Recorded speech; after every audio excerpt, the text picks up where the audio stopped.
For decades now, we have been talking about education in the Philippines in crisis terms. As in any such situation, decisions are made out of urgency or exigency instead of long-term considerations. Thus, education reform often resembles relief operations that hurriedly address obvious gaps and plug problems in the system. The problem with doing reform using a crisis relief framework is that it does not directly resolve the crisis. We never get to truly reflect on what it is we should be reforming and how. In contrast, countries that successfully reformed their educational systems used a long-term transformational approach. The process of reform was both comprehensive and sustained over time. The transformation of their educational systems was designed so that they could meet long-term national development goals. These successful reforms first reckoned with a rather simple question: how do we reform the school system so that students learn better? Corollary is the more difficult problem: what should students be learning in schools? These countries have grappled with defining what kinds of knowledge and skills their citizens need to allow them to be effective participants in today's rapidly changing, highly networked knowledge societies. In the Philippines, there are initiatives that aim to improve student achievement levels, such as the 57-75 advocacy to reverse the low academic achievement of students. But the question of what and how our students should be learning has not been a central concern in discussions of education reform. We propose that all education reform in the Philippines first formulate answers to these fundamental questions. First, what kinds of knowledge and skills will enable Filipinos to participate effectively in the world of work and also to transform their communities and societies? Second, what kinds of knowledge and skills will enable citizens to build better futures for themselves and for others in their communities? The present answers to these questions can be found in the DepEd and SHED curriculum standards for schools and specific programs. The present learning goals are defined in terms of particular sets and sequences of concepts and procedures. In contrast, in current reform discourses, students need to learn competencies and not just knowledge and skills. A competency is the ability to successfully carry out a task with complex requirements. It includes both cognitive and non-cognitive knowledge and skills. Cognitive knowledge requires higher levels of thinking, such as being able to manage and critically reflect on information in order to apply these for the learner's purposes. The non-cognitive dimensions refer to values, beliefs, attitudes that motivate and guide the performance of these complex tasks. The key competency that should be targeted by all school systems is subsumed under the expanded definition of functional literacy.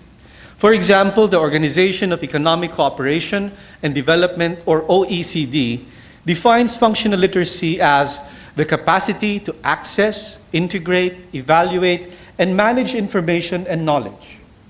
It provides learners a window to the world and the linguistic, textual, and symbolic tools to engage with the world as acting and autonomous individuals interacting with various groups. This expanded definition is now a key feature of learning goals in truly reformed educational systems. In addition, reformist educational systems include transformational citizenship as an important learning goal, where citizenship is conceived of as involving the competencies to make societies and communities better for all people.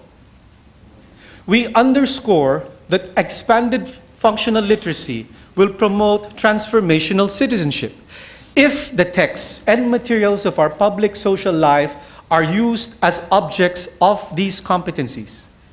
As a result, learners will not be mere passive observers of public services and governance. Instead, they will participate in transformative ways. They will learn to understand and to analyze. They negotiate and cooperate. and if necessary, to protest and initiate new forms of social participation. This is when the non-cognitive dimensions of these competencies become important. It is not sufficient to simply equip our students with high-level technical knowledge. We must develop in them the motivation and the confidence to apply their mental abilities to transform Philippine society. More importantly, we must develop the belief and the conviction that yes, they can transform Philippine society. On paper, the various DepEd and SHED curricular statements make references to such goals and aspirations. But what we find in these national curricula are still isolated bits of knowledge and skills, which are clearly inadequate compared to the expanded concepts of functional literacy and transformational citizenship. So far, we have not seriously discussed how to reform the curriculum in substantial terms. In many Philippine communities, the successful high school or college graduates are the ones most likely to leave their communities. Why? Because the knowledge and skills they have acquired in our schools are often irrelevant, or worse, opposed and hostile to the ways of life in their community.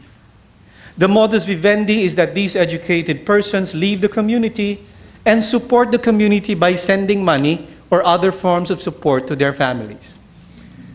This will always be the case as long as our schools do not develop the competencies that will motivate them to be useful and transformative in communities they value.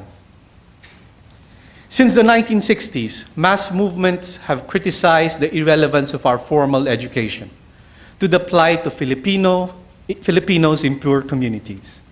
Our partners in industry have also called their attention to the mismatch of what our students are learning in schools to their employment requirements. These are presently complicated by the fact that social environments are rapidly transitioning and that Filipinos now move across different geographic and cultural spaces either by choice or by circumstance.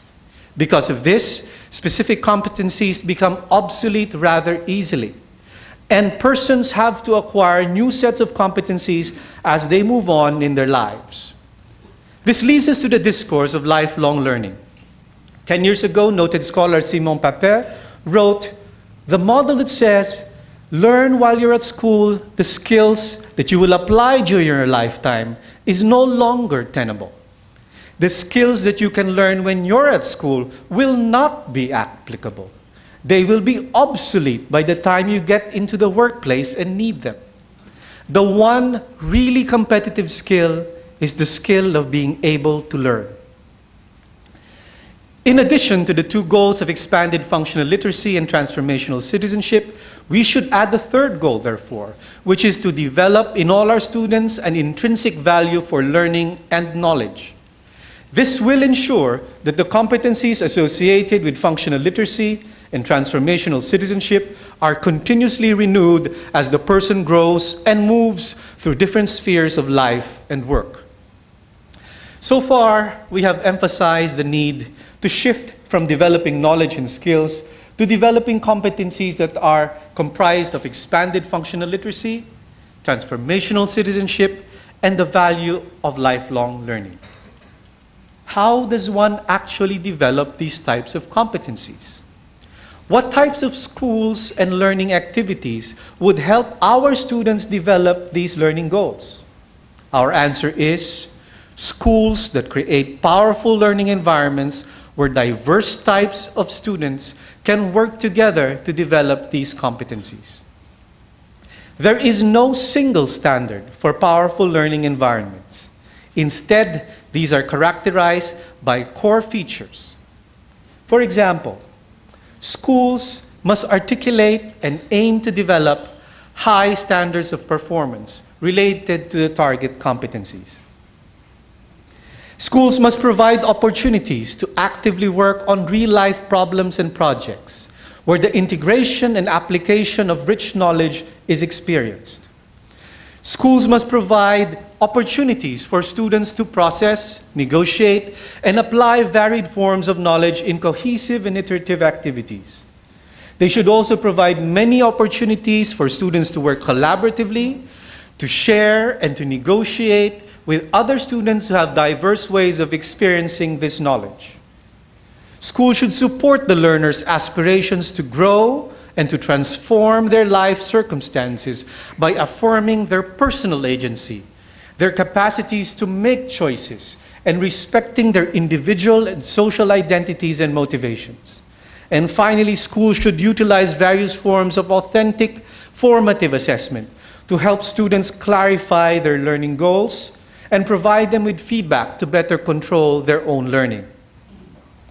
Educational reform must transform our schools into powerful learning environments. The adoption of these features in our school system is not an easy process to facilitate, however. It is difficult because the practices of teachers and activities of students in the classrooms and schools are actually sanctioned by explicit and implicit regulatory processes that limit the options of teachers and students. One prevailing constraint to transformation is the privileging of traditional pedagogies for classroom instruction. The core features of powerful learning environments can be encountered in varied types of experiences in classrooms. But they are also found in informal and non-formal activities and practices based in communities, places of work, and even in the virtual spaces of the internet. These learning environments outside the classroom can provide more authentic, more contextualized experiences that support complex learning.